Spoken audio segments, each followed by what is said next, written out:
Pak Handoko, kerap ada stigma negatif yang membuat para diaspora enggan kembali ke tanah air. Lalu sejauh ini fasilitas-fasilitas apa yang sudah ditawarkan agar para diaspora mau kembali untuk menjadi peneliti handal di Indonesia? Ya, jadi yang pertama tentu minimal ya, minimal itu adalah masalah remunerasi tentu ya, masalah finansial ya.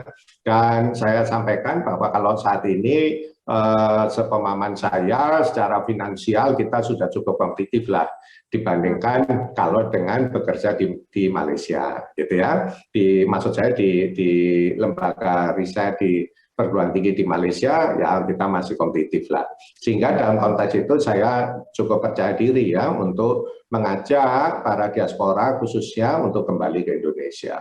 Gitu. Yang kedua tadi yang saya sampaikan infrastruktur ya. Tentu kita belum siap dengan semua infrastruktur untuk semua bidang riset ya kan. Tetapi setidaknya untuk saat ini kita sudah menurut saya cukup layak lah ya, dan maksud saya tentu tidak sempurna karena apa? Karena bagaimanapun juga riset itu tergantung pada manusia yang masuk ya. Gitu. Jadi kita tidak bisa kita sediakan infrastrukturnya dulu padahal belum tahu siapa yang mau masuk, kan tidak bisa begitu ya. Nanti akan sia-sia gitu. Jadi minimal kalau infrastruktur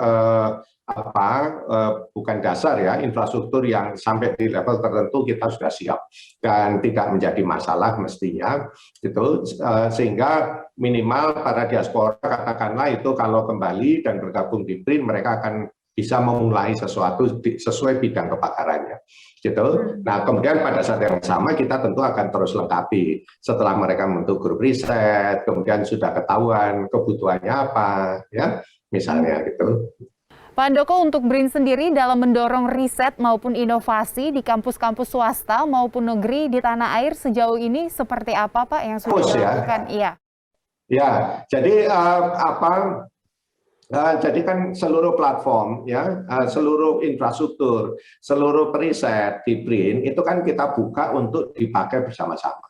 Ya kan, dipakai bersama-sama itu artinya tidak hanya oleh periset BRIN, tapi juga oleh pelaku usaha, industri, dan juga teman-teman akademisi, khususnya di kampus, baik itu dosen maupun mahasiswa, gitu. Ya karena kita tahu kalau di kampus kan infrastruktur riset jauh lebih kurang lagi, ya kan? Dan tidak mungkin juga kita akan melengkapi infrastruktur riset di semua kampus, tidak mungkin karena terlalu banyak ya. Gitu. Jangankan semua kampus yang berstatus PTNBH yang belasan kampus itu saja tidak mungkin, gitu ya.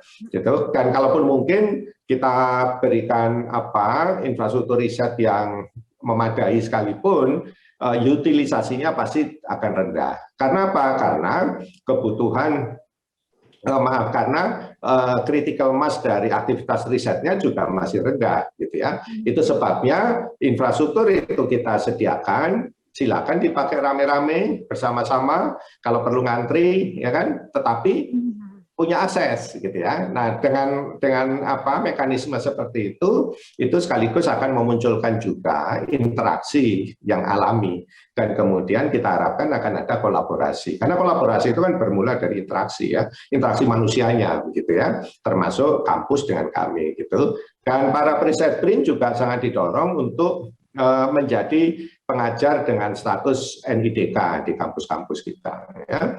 Jadi nomor induk dosen khusus ya istilahnya gitu, sehingga itu akan membantu kampus juga ya gitu pada saat yang sama gitu. Sebaliknya BRIN juga membutuhkan para mahasiswa itu gitu ya, karena riset tanpa mahasiswa itu hambar pasti ya, karena dinamika terbesar riset itu justru karena banyak mahasiswa ya, banyak periset-periset muda gitu ya, karena ini kan masa kreativitas ya, kreativitas itu harus selalu harus banyak anak mudanya gitu. BRIN sendiri melihat bagaimana Pak dengan jumlah periset di Indonesia, apakah memadai atau justru kurang, jauh banyak yang dibutuhkan, dan melihat minat para anak-anak muda saat ini untuk menjadi periset? Ya, kalau yang saya pahami sekarang di Indonesia ini minat untuk menjadi periset itu cukup tinggi loh ya. cukup tinggi. Justru minat menjadi periset itu akan turun biasanya kalau negara sudah maju, gitu. Ya, kalau di negara maju itu kesulitan mencari calon-calon periset muda. Gitu ya. Itu sebabnya saya memanfaatkan juga kondisi itu untuk meningkatkan kolaborasi dengan mitra-mitra global kami, gitu ya. Jadi karena dia pasti kekurangan, gitu. Saya tahu persis ya di berbagai negara maju itu malah sangat kesulitan untuk jumlah mahasiswa yang mau ke S3 saja berkurang pasti ya, turun. Begitu ya. Padahal periset SDM periset utama itu mahasiswa S3 gitu.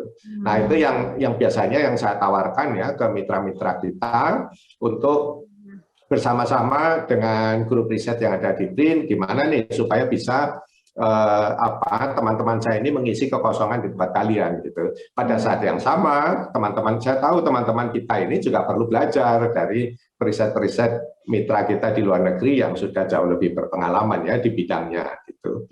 Jadi ini ya kalau riset itu kolaborasi riset itu kan tergantung bagaimana kita menciptakan mutual beneficial relationship ya, relasi yang memberikan benefit pada kedua pihak gitu ya. Iya. Pak Handoko, tadi Pak Handoko sempat menjelaskan bagaimana BRIN mendorong riset dan inovasi juga di kampus-kampus negeri dan juga swasta. Lalu bagaimana kalau untuk melakukan riset di daerah-daerah? Nah, ini apakah fasilitas dan infrastrukturnya sejauh ini sudah didorong oleh BRIN juga atau masih belum terjangkau ada beberapa daerah? Jadi kalau di daerah, sesuai Undang-Undang Cipta Kerja ya, Undang-Undang 11 2020 ya, tentang Cipta Kerja ya yang baru itu 2021 ya, Undang 11 2021 dan di pasal 2020 ya, maaf. Itu ada yang namanya Badan Riset dan Inovasi Daerah ya, diamanatkan bahwa setiap daerah ya baik pemerintah provinsi, kabupaten maupun kota itu memiliki Badan Riset dan Inovasi Daerah dan BRIDA ya. BRIDA ini adalah organisasi vertikal dari pemerintah daerah, tetapi dalam pelaksanaan tugasnya mereka berkoordinasi dengan kami di BRIN ya. Gitu. Nah, BRIDA inilah yang kita desain untuk menjadi agen, gitu ya. Agen bukan mereka harus menjadi periset di daerahnya, tidak, tapi menjadi agen untuk melihat problem-problem di daerah dan kemudian mencari solusinya yang ada di BRIN atau ada di daerah-daerah yang lain gitu ya untuk bisa diadopsi dan seterusnya, atau sebaliknya membawa berbagai teknologi yang sudah ada di BRIN dan di daerah lain ke daerahnya dan mengintroduksinya gitu. Jadi itu sebenarnya upaya kami untuk semakin memberikan istilahnya intervensi